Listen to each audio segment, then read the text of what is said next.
Hey guys, good morning. So our plan for today is to have the island hopping that we booked yesterday. It's called the Try Island. So we'll be going to 3 sets of island, and then we have an additional one if the weather cooperates with us. So but for now, we're gonna have a quick breakfast. But we'll do a time check. It's 7 o'clock in the morning, and our pickup time here at the accommodation is at 8:30. So we'll just go have a quick breakfast, so we have a full stomach throughout the day. But we also, the island hopping also consists of free lunch that we booked yesterday. Well, I'll see you guys later on after my breakfast. So guys, I'm just having string beans, bacon, beans, and egg, and a coffee.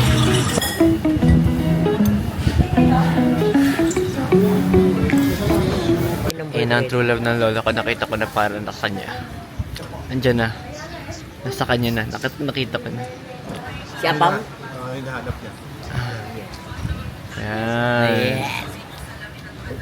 Hey guys, so we're off to the island hopping. Yan. Ikakasya nga lang namin kung paano kayo sa motor. Kasi ang bibigat. Kasya ba dalawa sa ano? Parang ang baba guys. Oh, labas muna tayo. Parang hindi kakayanin ng motor ni kuya.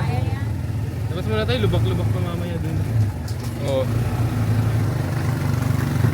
Guys, so dito na kami sa port. Ready na kami for our island hopping. So si Kuya Junjun ang aming tourist guide. Yan, si Kuya Junjun. So we'll be with us for the rest of the day.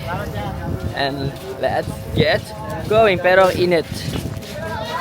Ang init guys, ang init. Kaya for the takip muna tayo. Ayan, dito tayo sa port. Dito tayo magda-dock ng ano, papunta sa ating itinerary. Yan.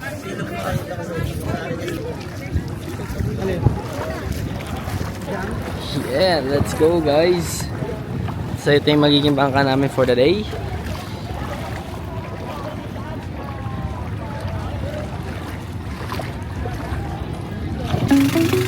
First destination.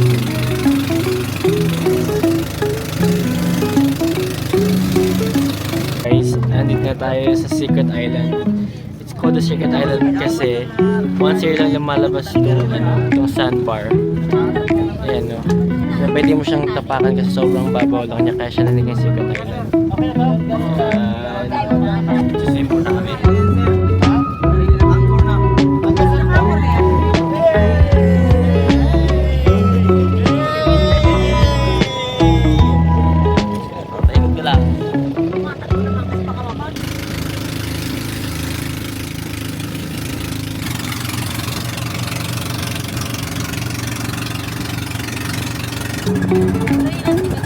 So we're now here in Guam Island,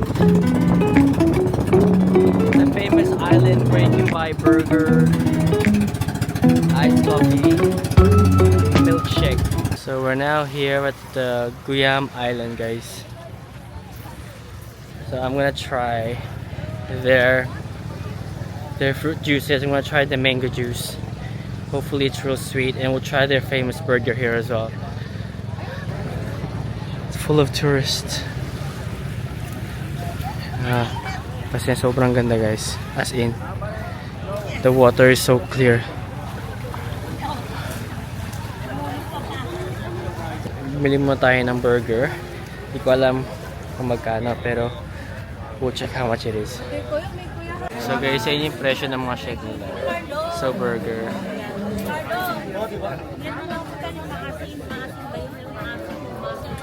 So the burger is like 200, 100, 300. Tapos yung mga shake is 199, 189. Yan. Okay lang yung price guys, considering nasa island naman kayo. Pero yung must try is yung sweet mango cheesecake tsaka yung Guam mango graham. So we'll try that later as well. Lungkot yarn. May-ari kaya nito. Ha? Sabi ni Ito na yung Graham. Ayala yung may-ari. Ay, Graham. Ayala. Ito na yung mango shake, guys. Taste test, taste test. Ay, wala pang Ito na rin yung burger. May ano, panghati. Yan pala, stress mo na anak, 8. Burger. Apat-apat na lang. Ganyan ang kaliliit. Mango shake. Tayo, alka. Wala mo sa akin, ha? Tamis. Sarap. Yun! Kunin mo na yun siya. Walang pati. Meron! Sarap.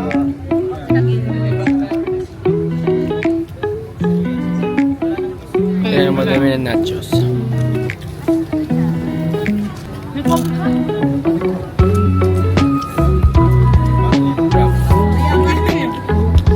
Panalo. Sarap na ng mango dyan, ng mango shake. Yay! Ano sa baso? Ako. Okay lang. Very Very nice. nice.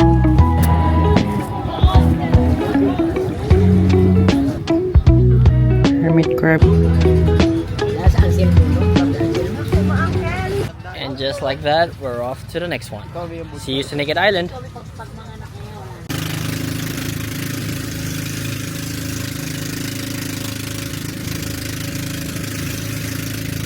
Papatay doon sa lupa pa. Tsaka naman pa. Lupa. Welcome po sa Naked Island. Ang activity po rin po dito is more on swimming pa rin. Depends to sa inyo po if how long you're gonna stay here in the island po. Okay. Naked pa lang kasi walang lapat. So guys, hindi tayo sa Naked Island. So literally, it's just naked. Walang kalaman-laman.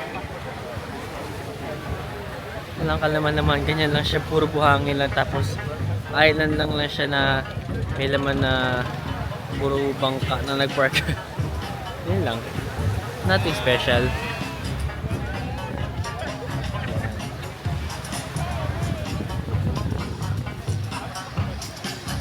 Yan, sayo-sayo lang. Mga puti dito, sayo-sayo lang yung mga Amerikano, mga European.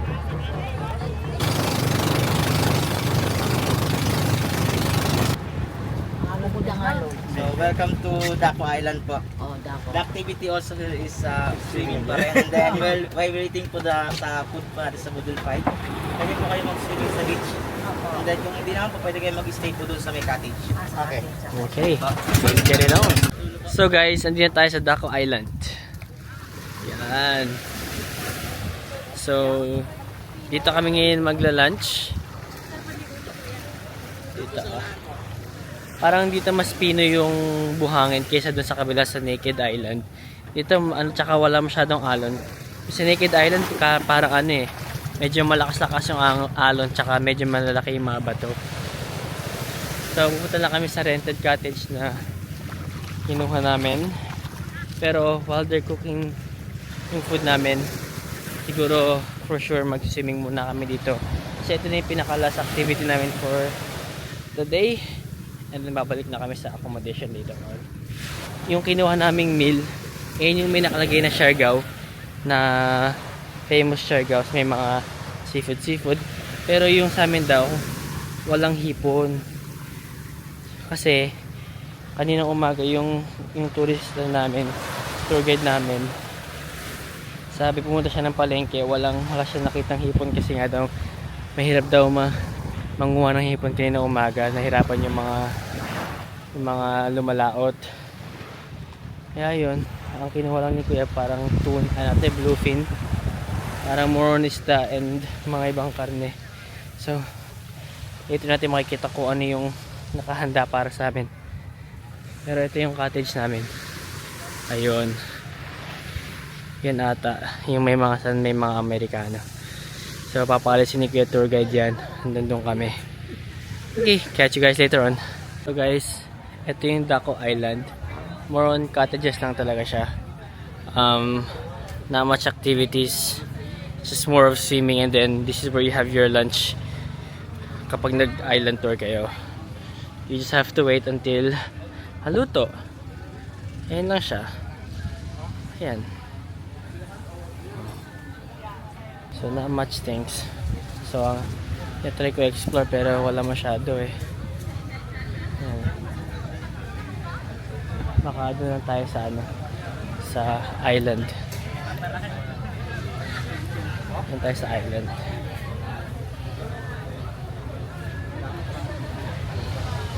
Haba muna tayo dun sa island. Kasi walang magagawa din sa taas kasi puro cottage lang talaga.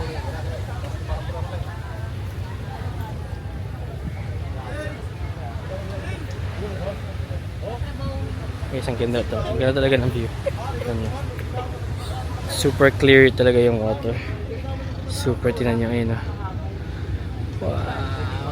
Pero feel ko mas maganda pa rin yung buhangin ng Boracay.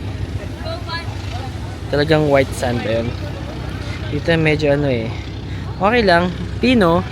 Pero hindi siya ganun kaputi. Like sa Boracay dati. Napuntahan ko. Wow.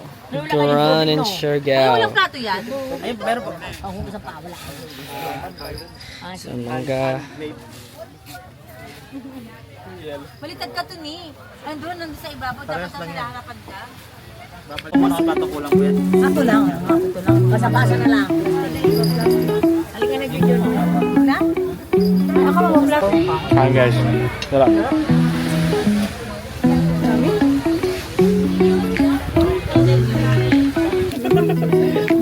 Ano na dito? Tayo. Test. Hi, vlog. Ito ay isang tawag dito? Sang. Masang.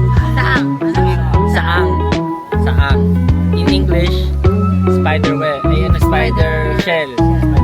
Spider shell.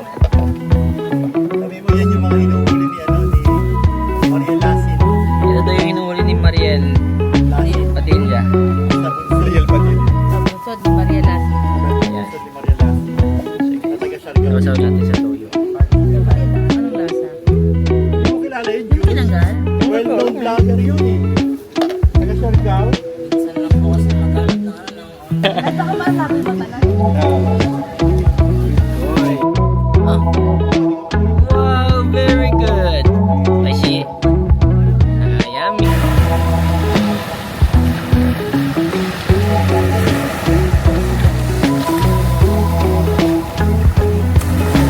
After this, we're gonna go back to the hotel na. And then we're just gonna do some souvenir shopping again. And then we might just roam around dun sa center with our motor. Well, I'll catch you guys later kasi we're gonna go back to the hotel na. Bye! Hey guys, we're back on it. We're gonna go out and probably go to places that we've never been before. We'll take you guys along.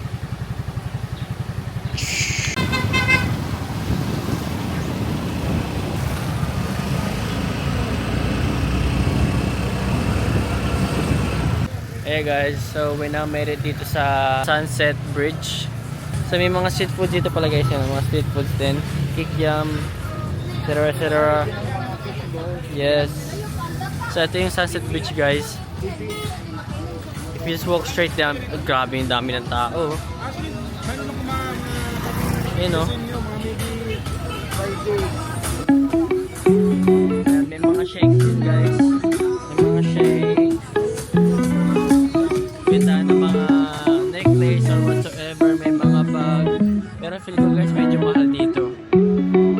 Kasi ano to eh, tourist spot eh. So meaning maraming ano dito. Maraming mahal na pilihin. Ano guys, may ano. May siomai guys. Siomai, parang kasap na siomai. Homemade dumplings. Tapos beer. Tapos kamote. Mango graham. Tapos may corn. May salt and pepper. Chicken. May tuna sisig rice. Guys, ang dami dito oh. Ang dami niya guys. Hanggang dulo yan. Well, hanggang doon lang. Tapos may bentahang mga isaw. Okay, so isaw. Yan. So punta muna natin yung ano, yung Sunset Bridge before tayo makipag ano laban sa mga ano food testing. Yan.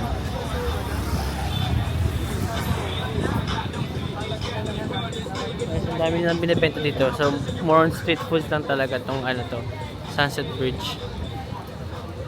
Ang daming binibentang ano. Ang daming binibentang mga street foods. Okay, so mga kikiam, corn, takoyaki, tapos mga balot. Sa madami all sorts guys. Kwek-kwek, hotdog, Shanghai. Ito na guys yung Sunset Bridge na tinatawag nila, which is sobrang dami ng mga tao. Pero guys, ang sobrang ganda niya. Yan.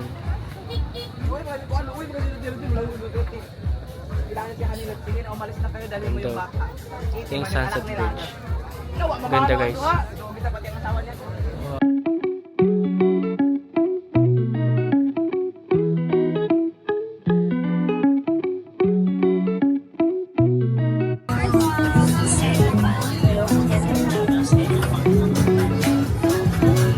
Not bad.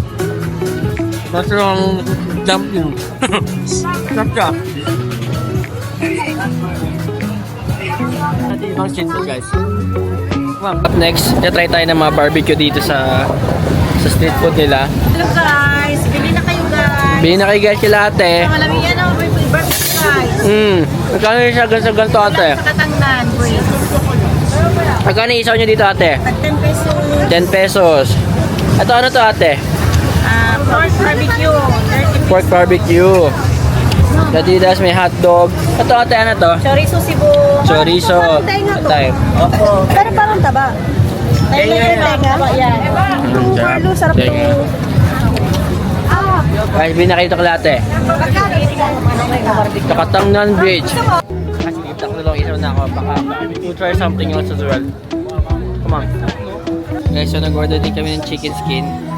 Taste test tayo guys. Yeah.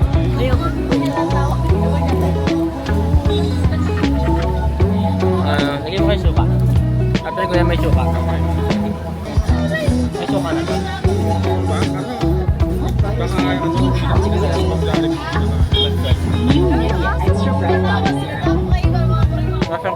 Matigas yung chicken skin niya. Baka na-sauce ka. Kasi ganun kasarap yung chicken skin na personal sa akong iba. Pero nevertheless, should be fine. Ito pa tayo na ibang street food guys. Ito pa, dahil pa dun Yan guys. Hindi lola ko ng ng asin. Thank you pa ya. So 40 pesos siya guys. Barbecue no? Oo, yun yung masarap. Isang pagtikilan parang Taste test mo, ano lasa? Ano lasa? melon. Lasang watermelon? Yeah. Yeah? Nice. Nice? Inalo mo? Ayan. Sarap ka. Tamis. Tamis yung matamis. Tamis yung mais. Guys, order lang tayo ng ice crumble. 50 pesos siya dito. Binibenta rin sa ating churros. Guys, nag-order na ako ng ice crumble. Baka ito na yung pinaka-last dish ko dito kasi yun yung pinaka-end eh. And then mag-take out na lang ako for our dinner mamaya. And we might have to end the vlog here guys. Don't forget to subscribe and hit the notification bell para updated kayo lagi kapag nag-upload ako ng bagong videos guys. Cheers! See you guys on the next one.